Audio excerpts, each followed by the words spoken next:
You know that feeling of Groundhog Day where no matter what you do, that pattern is just repeating again and then again and then again and then again and then again till you're just like, you know what? I'm really done with that pattern.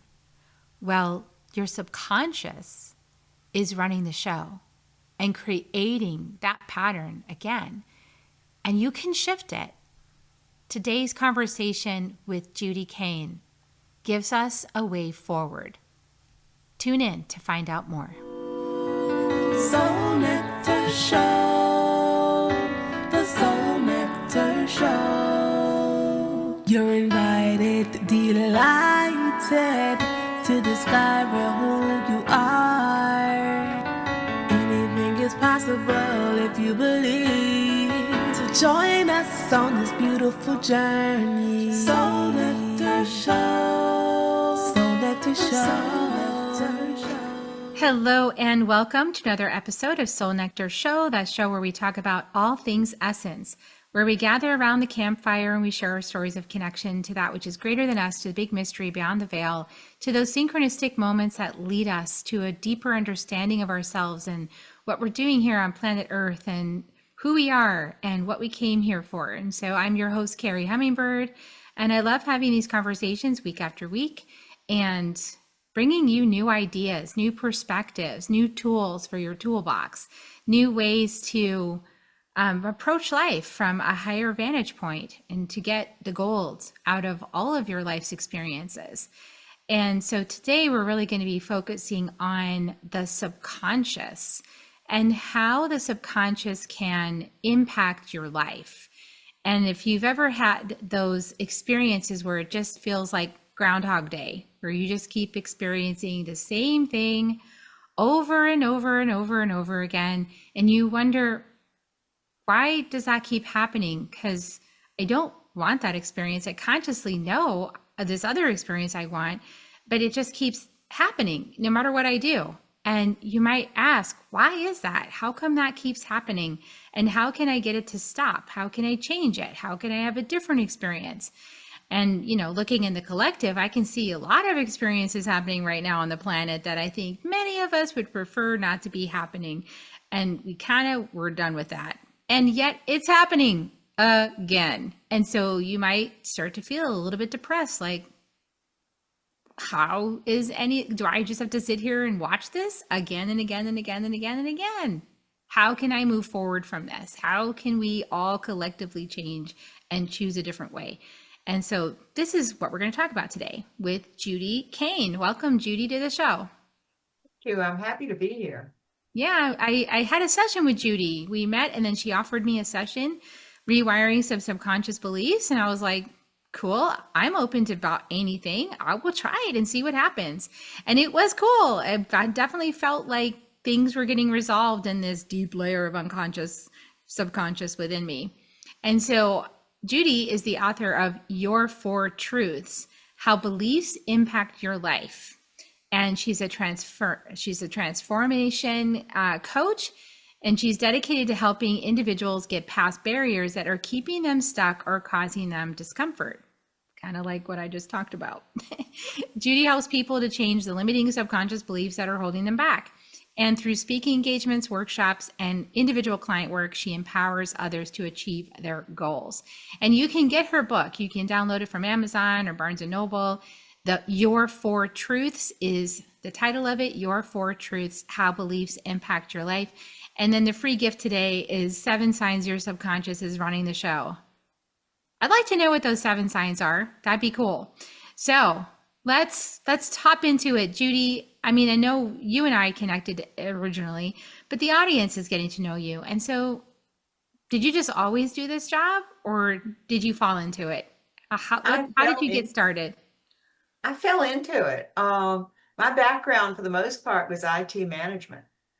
So definitely not doing this. And I had a little bit of a stint as a realtor in between that and this. But the IT work was not that dissimilar, because people came to me then with systems that weren't doing what they wanted. And then we would figure out how to make the changes so that the system performed the way they did want. It's kind of the same with the subconscious. That's what I'm doing now. So you're kind of like debugging the system. Kind of, yeah. Or new specs. It could be you just want new attributes, new functionality, right? I mean, it's not always looking for the glitch. It could be, I want to experience more, better, different, something. Yeah, I'm ready for change. I'm ready for something new to happen. Yeah. And so one of the things that I thought was interesting is that this is really about communicating clearly to your subconscious in some ways. Yeah. Yes, exactly. It's one of the things that when people come to see me, the first thing I ask is, what's going on and what would you rather be experiencing? And they almost always know what they don't want, but frequently they don't know what they do want. So getting clear about what they want as opposed to what they want to avoid is the first step. Yeah. And so how did you, I mean, I assume that you pursued this because you needed it yourself. Like you were going through some set of circumstances and you were like, I need a solution, and somehow you stumbled into this. Can you tell us a little bit more about that? I'm sure that was true at some level because I have benefited tremendously from knowing this. But the actual thing that caught my attention was when I saw this work with my then husband. And he had an ache, and a friend said, "Want me to help?" And he said, "Sure." And 5 minutes later, one of his subconscious beliefs had been changed. The ache was gone. It didn't come back. That impressed me. It got my attention. And it was a process that I could see I could learn. So many of his friends practiced, different modalities where you needed to interpret messages, or you were sensing where energy was, or, it was something a little more mysterious to it. This is a pretty straightforward process that appealed to my IT brain. So it's logical. It's very logical. Yeah. Yeah. And so, well, tell us a little bit about like, why do people get stuck? Why do people run into these seemingly infinity loops of the same experience? How does that happen? So when we come into this world, we're little sponges, right? We are just soaking up what the rules of engagement are for wherever we landed. And so we are putting all these beliefs together in our subconscious, and those are what form our perception of the world, events, people, ourselves. It's the whole lens through which we view our world. And so, by the time we're 7, it's mostly complete, although you can certainly have subconscious beliefs changed or added at any point in time, right? But that's our default operating system, basically. And so, yeah, so a lot of my listeners have had quite challenging, experiences growing up. I know I did. And so 0 to 7, that's like when your mind is being formed, everything's being put into a way, right? And so what do you do with that? Especially if there's like incongruent paradoxes, Right. like you might, like in my case, I had 3 different fathers from 0 to 7. I had one that was like my natural father, and he was, he was a decent guy, but he was also had some strange ideas about interacting with children, so it wasn't going to be a place to stay. And then there was my first stepfather, who was violent and drunk. Yikes. And then the last one was like an angel sent from heaven, so it was like, what do, I feel like there was this crack, like, what does father mean? What is a father? And then, I had the same mother through all of that. So there was like steadiness there, right? So it's interesting. Like, I've often wondered, what does that say about, what I think about the world?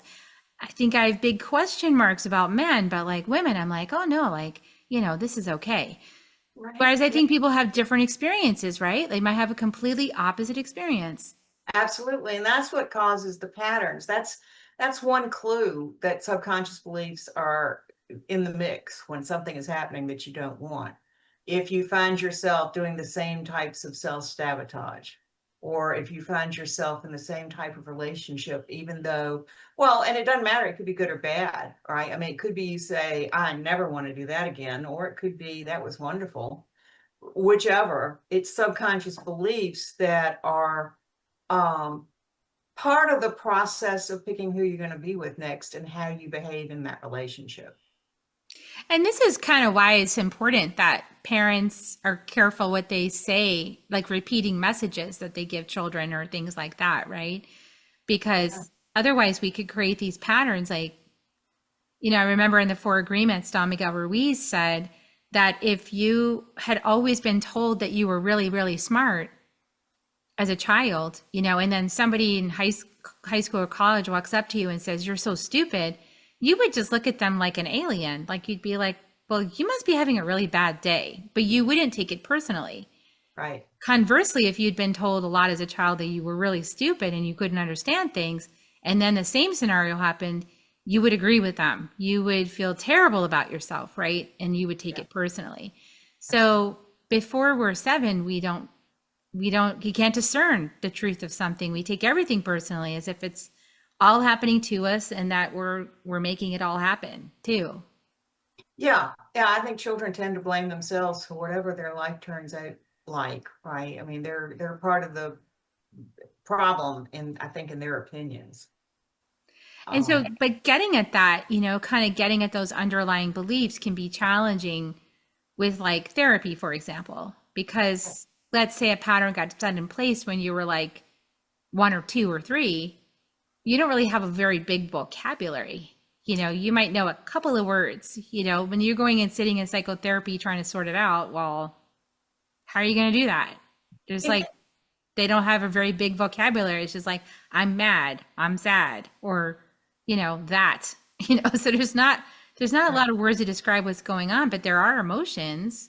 mhm. And so like part of what you're doing is you're getting into the subconscious area and you're working it out without having to mentally work it out. Tell a bit more about that. Yeah, it's the process that I learned is really good, particularly for things that were related to trauma, because it doesn't really matter where the belief came from. It's there, and we decide what you'd rather it be, and we change it. So people don't have to either discover where it came from if they don't know, or re-traumatize themselves in the process of telling me about it. So I really think it's an excellent way to absolve some of those things. Not to say that therapy and coaches and other people that help with tools and behaviors and other types of helpful support aren't incredibly needed for a lot of things. I focus on changing the subconscious belief itself. So we get to what it is and change it to support. And then, it's entirely likely that a coach or a therapist would also be helpful to navigate how to more smoothly deal with whatever the situation is. Yeah, and so like as my experience when we were doing the work to shift the subconscious was that I felt things moving in my body, like things readjusting or being released. I have that experience a lot with the shamanic work that I do. I feel that energy releasing and moving. And so I've just kind of gotten used to like, oh, energy is moving, energy is releasing. It's, my body is letting me know things are in a different place.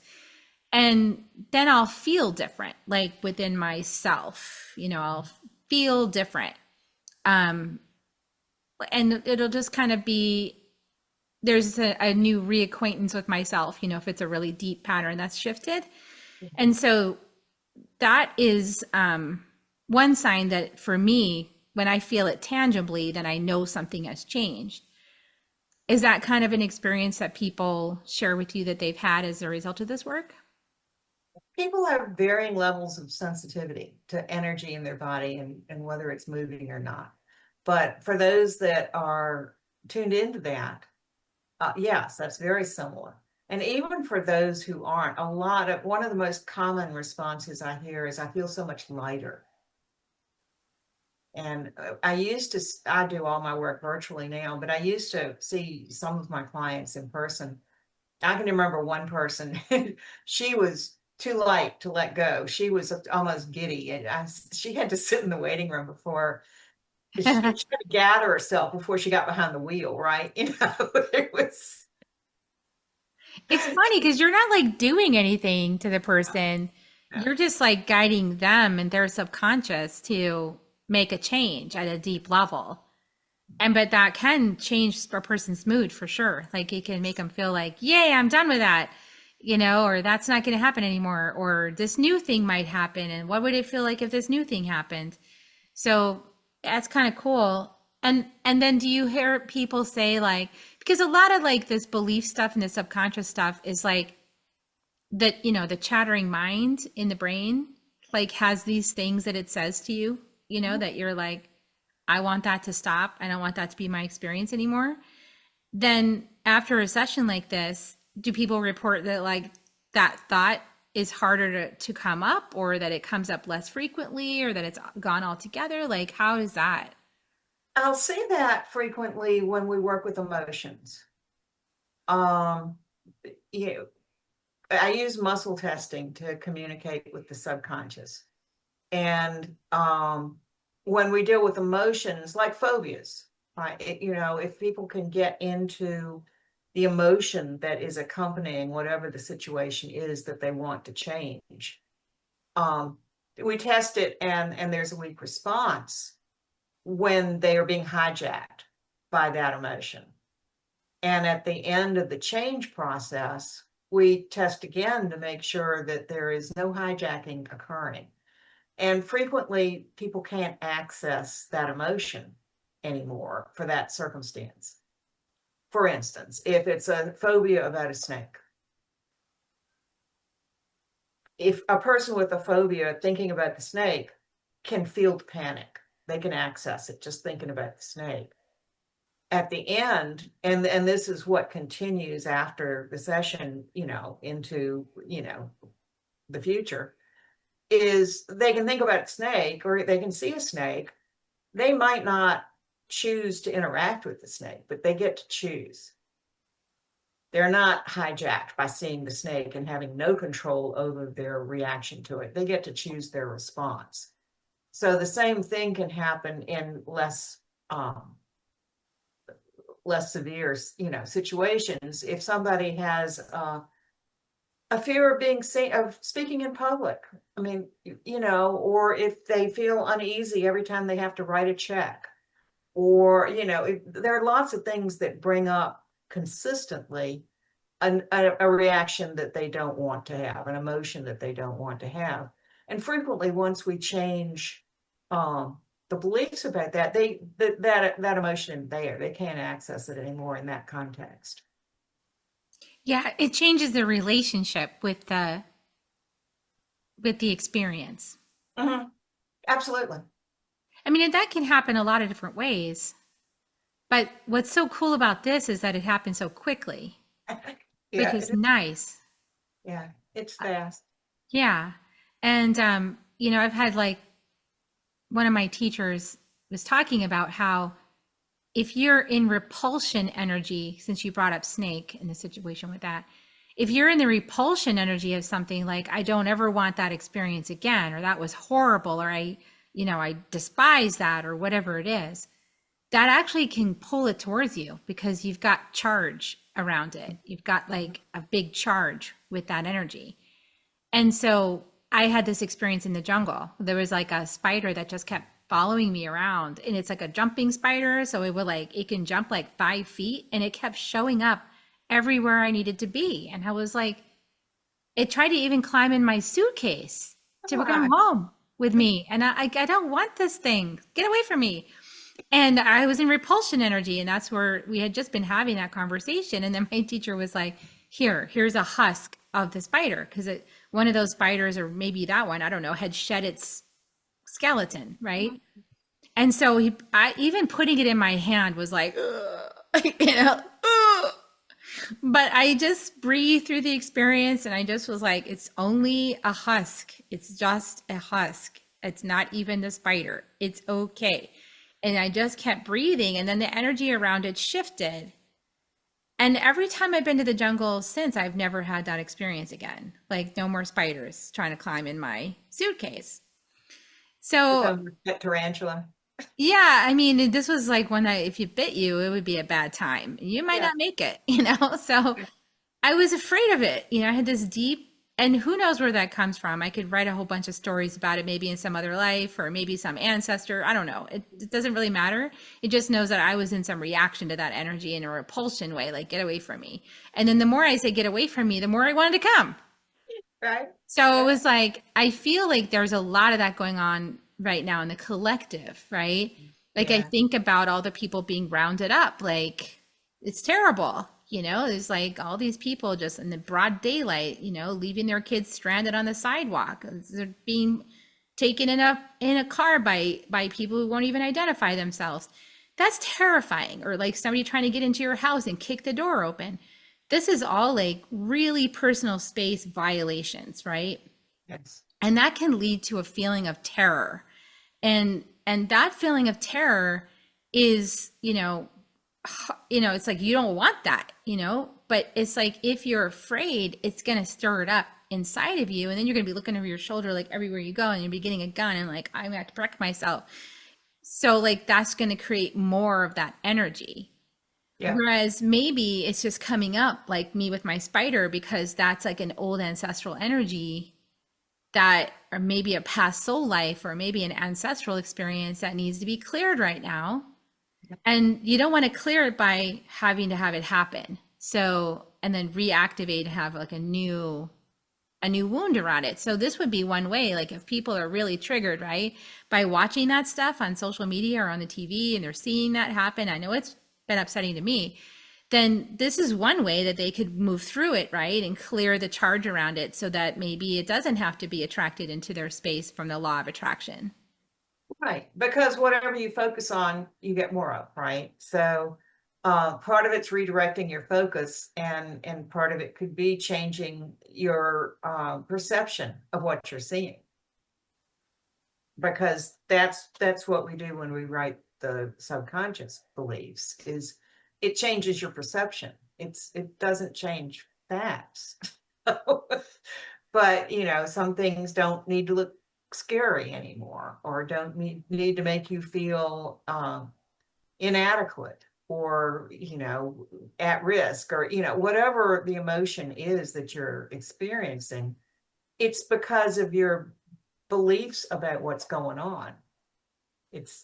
There's no hard and fast truth about who a person is, right? It's your interpretation. Yeah, I'm hearing a lot of argument in my mind right now, but I'm just letting that be, right? Because, yeah. So if we can shift the inner experience of it, then we can potentially shift the outer experience that we're witnessing. Yes, yes. And that's how we Because can be an influence rather than, because we can't change other people and what they're doing, and we definitely can't change things we have no control over. Like if, yeah, but we can advocate, we can shift our inner experience by doing work like this, and then we can listen for that aligned action, or we can even say like, what do I want to be experiencing anyway? Like what if everybody on the that is not involved in some of these things we're witnessing may changed our subconscious to be like, everybody's respected at all times, and our personal space is always respected and honored, and we're never violated by having somebody kick our door, and we're always like have a safe sanctuary to sleep, to rest our heads in, and we always have food on the table, and we're always provided for. What if like everybody who felt called created that reality by working on themselves, and then created a collective field of that energy Yep. that would then become a predominant energy on the planet? yes, absolutely. Um, because we're co-creating all of that, but back to the not being able to change other people, and we can't, but when you change yourself, your response to them is different, which then causes their response to you to be different. Right? So Exactly. Yeah, I'm thinking about like this situation. Like, I know from my research and my own experience looking into people who might violate someone's sovereignty, that part of the reason they do it is because they get off on the feeling of power, that they're like taking power over somebody else and pushing them down and this kind of thing. And they get off on that. Like it's a rush to them. But if you didn't respond in that way, they wouldn't get what they wanted out of it. exactly. It would lose its excitement for them. Yeah.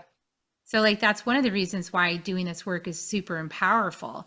Rather than like engage, the energetic that the people are doing that you don't want that to continue. If we don't engage it, then we're not feeding it. And if we don't feed it, we're taking the air out of the balloon of it. It's like, Yeah. that's so boring, you know? So, I mean, what I frequently see is mostly people come to me for, it starts out being something related to their business, is the majority of people who come to me originally. But sometimes it's relationships, and sometimes it's physical symptoms of stress, and sometimes it's phobias. I mean, it's a variety of things. But with the relationship changes that we do, it's so interesting because the relationship will change when your beliefs about the other person change and about yourself change, right? And so you can see it go either way. It can strengthen the relationship because now you're more equally and authentically participating in it, and that calls them to do the same. Or it can end the relationship because it's just not the right fit for either of you anymore, right? I mean, it's no predicting which way it's going to go, but something is going to change when you change your beliefs about yourself and the other person. Yeah. And when you want something new for yourself, right? And then you rewire your subconscious to claim that's something new for yourself, then you're different. And Yes. so now the world is going to respond to you differently. Yep. And then maybe some long-standing relationships, they won't be able to adjust to who you are now. Yep. I can remember hearing one of the instructors for this, because you have to go to a workshop to learn how to do it. And one of them was telling a story about somebody who had wanted to lose weight, and they had gotten to a significant belief that was blocking her from getting there. And, as part of the process, people have an opportunity to make sure that this change is something that they really want in some cases. And before they did the change, she was asked, and it was like, she said, no, I can't change it. I can't change so that I lose weight because my husband won't love me. He likes me this size. Wow.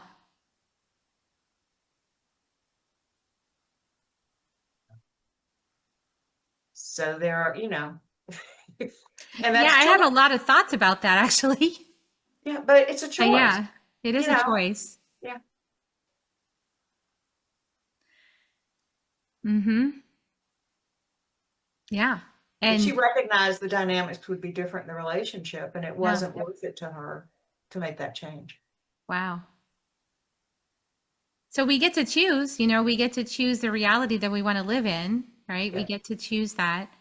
Yep. And sometimes on the other side of a big change like that, there's something even better. Yes. Yes. But that takes a lot of courage. It takes a lot of courage to let go Mhm. and to let everything change.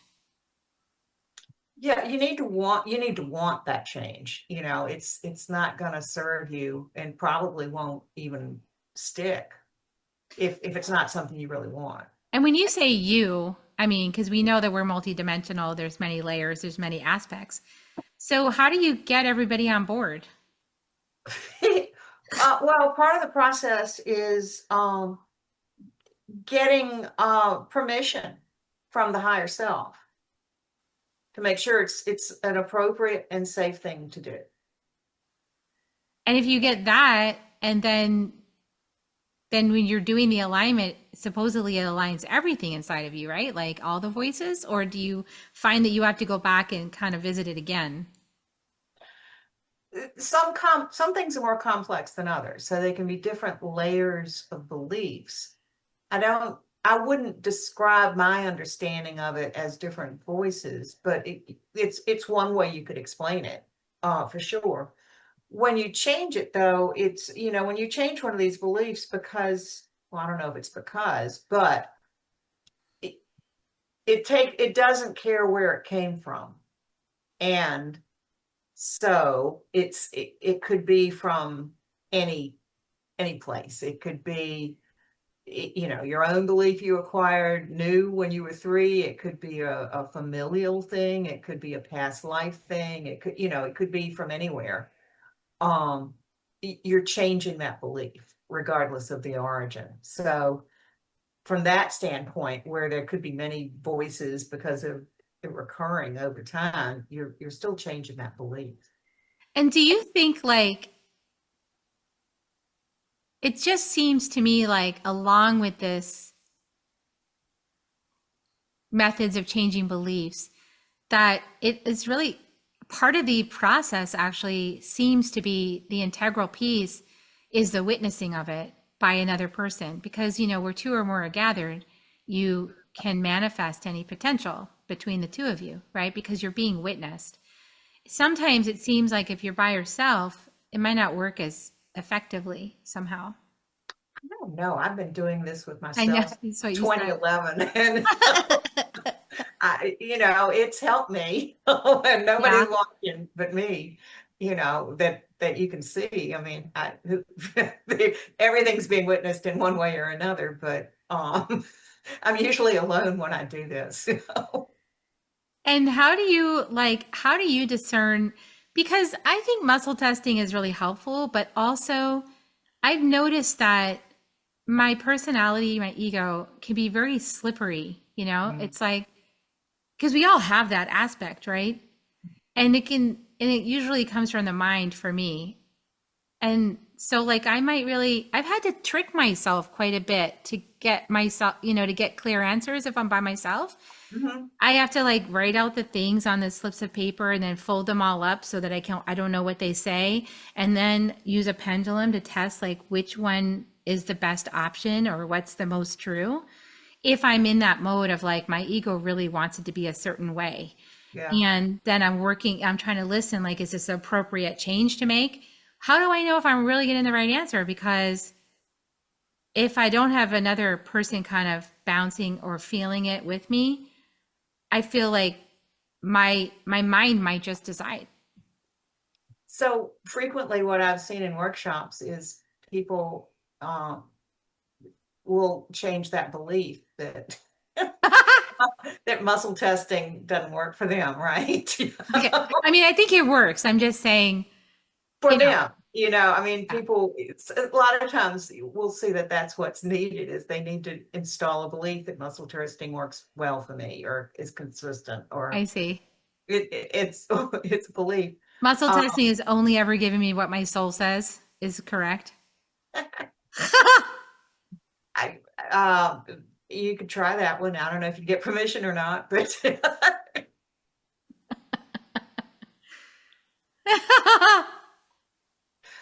but yeah, so it's a combination of believing it's consistent and um practice. And there's different kinds of muscle tests, right? Because Absolutely. Yes. yeah, I mean, obviously we're not doing the one where you hold your arm out and somebody pushes on it, because that would be really That's hard to when I do. first learned how to do muscle testing, that was the only way that I got consistent answers. And people laughed at me because it looked ridiculous. Like you're doing it to your own arm. Like, Yeah, yeah. yeah. I like And then this one. I like, like this one where you hold it strong and then like pull. mhm, And it's strong, it's yes, and when it's weak, it's no. So it's like, mhm. Yeah. And that one doesn't work for me. That one's really clear for me. Yeah. Yeah. So you got to find Yeah. your own way that's consistent, um, and then trust it. Even if you don't like Yeah. the answers. I, well, not much you can do about that. You got to Yeah. be curious. I mean, that's the other part. You need to open the space and be curious about the answer as opposed to trying to confirm what you want or Well, yeah, that's what I'm talking about, trying to confirm what you want. yeah. Because like I've gotten a lot of downloads about the law of attraction, for example, Mhm. being a first step for the soul to get the personality interested in opening, you know, like Yeah.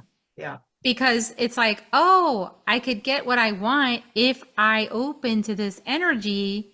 Yay. And then there's like this excitement about it, right? And then it's like an enticement to keep the journey going. Like, okay, keep listening and keep working, and then you'll be aligned and you'll get all the things you want, right? And but then at a certain point, it kind of goes, well, there's actually soul curriculum, like there's just things that you're actually here to learn. So for some of those things, like if your whole thing is learning about patience, and then you're not going to be able to bypass impatience, right? Like you got to learn the lesson about impatience, and that's just the way it is.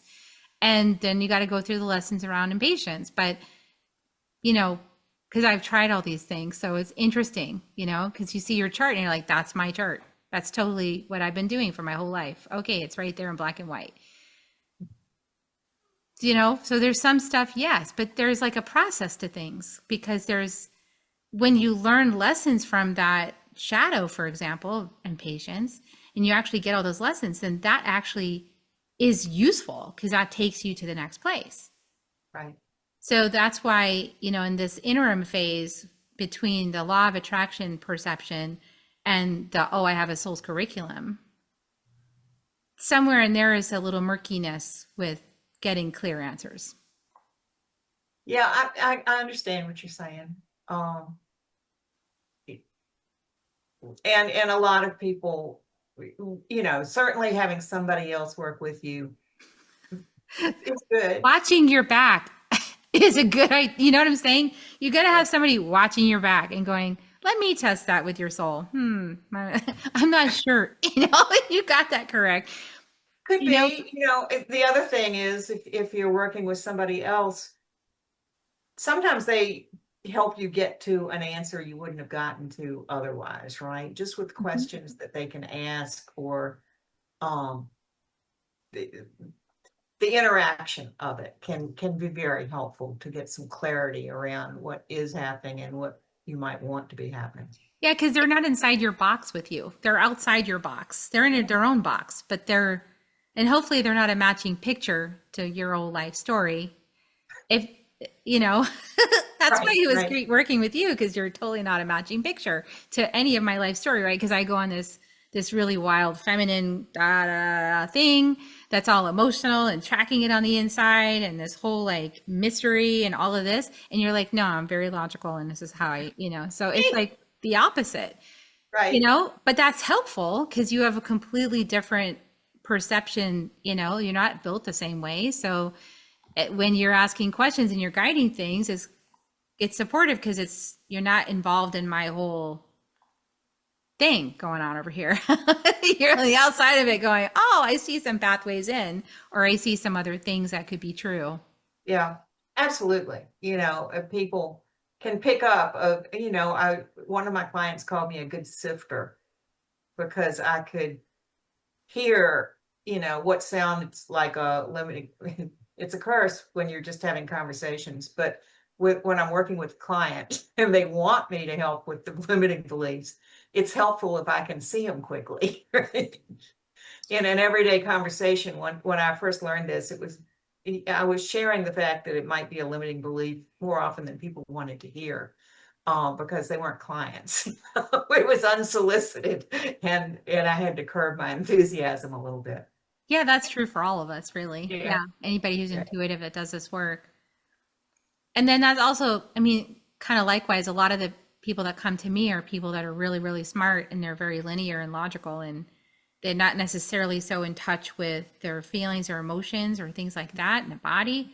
But I'm like tapped right in there. So I'm like, oh, this is what I'm feeling. What do you, and they're like, yeah, that's the word, thank you. Cause I didn't know what I felt, cause a lot of times that's a whole vocabulary. Like emotional intelligence is a vocabulary, So Absolutely. Yeah. yeah, we have like different skills. And so Hmm. it's nice to have that contrast, it's like different perspectives to come together. That's true for most anything. Hmm. Yeah.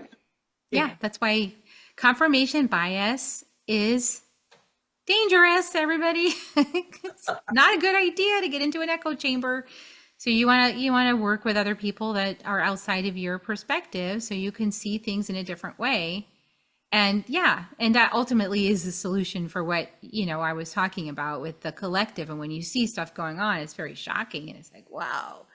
And then if you can move yourself into the other perspective, it's kind of uncomfortable, but if you can move there, you can see maybe what's underpinning it, and then create some diplomacy around that to address both sides, right? And then that's what peacemakers do, is we look at it from different perspectives and then we create some peace. But we have to do that inside too. Yes. Yes. Absolutely. Yeah. And all of this is part of our consciousness anyway, at the bigger. I always like to think of Rumi. I am not a drop in the ocean, the good bubble of Kerri Hummingbird next to the evil bubbles of these nasty other individuals. But like I'm the whole ocean in a drop. I'm all of it. And so Yeah. if I'm seeing a face out there that's disturbing to me, it's probably because there's a part of me that has disowned that within myself. Like, I'm not that. I would never. No way. And now we're in the repulsion conversation, Yeah. and then that person feels instant judgment, coming from me or people like me. Yeah. Yeah. Like, you're a really bad person. And I've had those thoughts too. Like, you people are really screwing up. So, like, I have those thoughts. It's just that I tried my best not to act from them because I recognize that polarity conversation, and also like depends on what perspective you're coming from, depends on where you are. Yeah.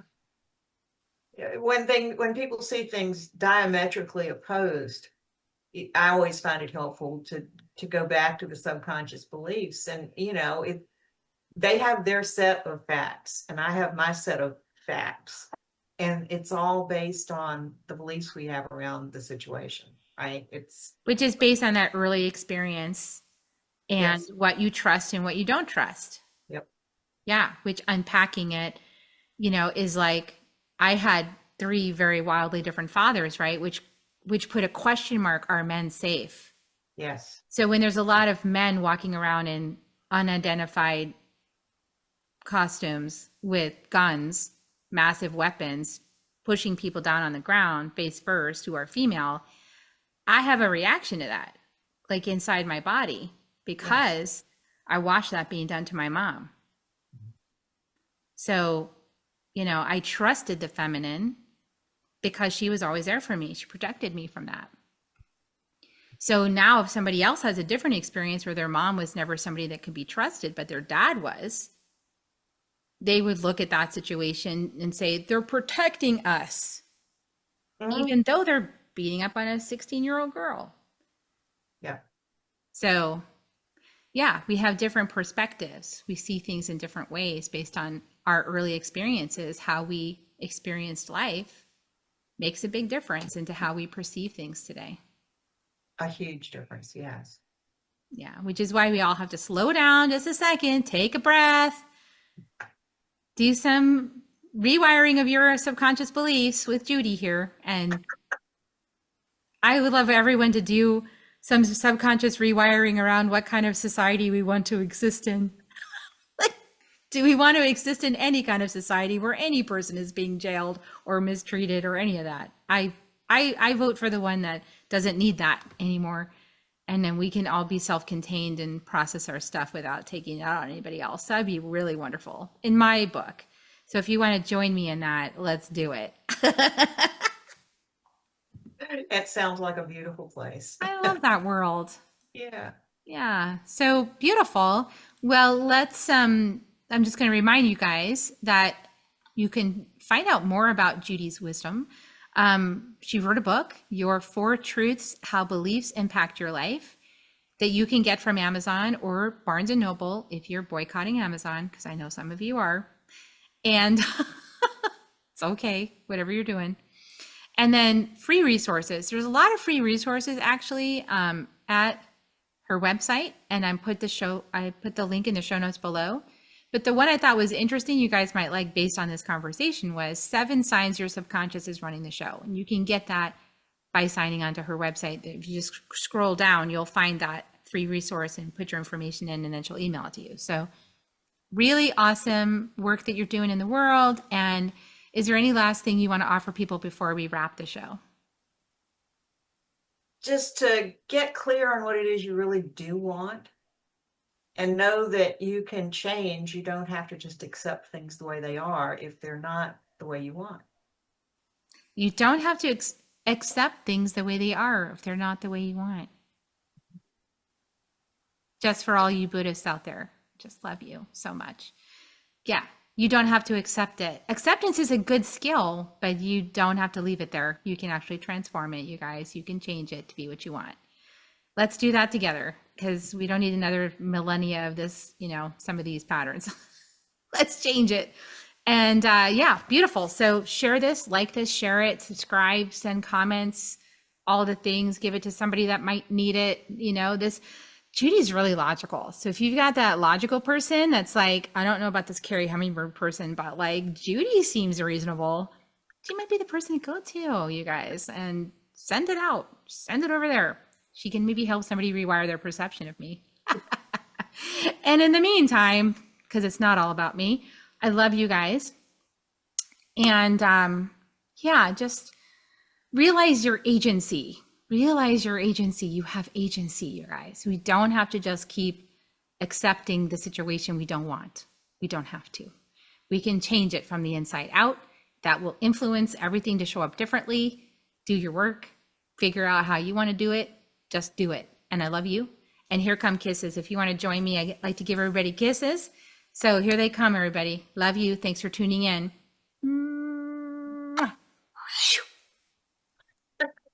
And we'll see you next time on Soul Nectar Show. Bye for now, everyone. If you found even one gold nugget in this episode of Soul Nectar Show, will you do us a favor? Will you subscribe, like, and share this episode? Maybe even write a comment and let us know what you thought about it. We really, really want to engage with you at a much deeper level. Let's be part of community together. Have a great week, everyone. Bye for now. To dive in deeper to nourishing conversation, visit soulnectar.show.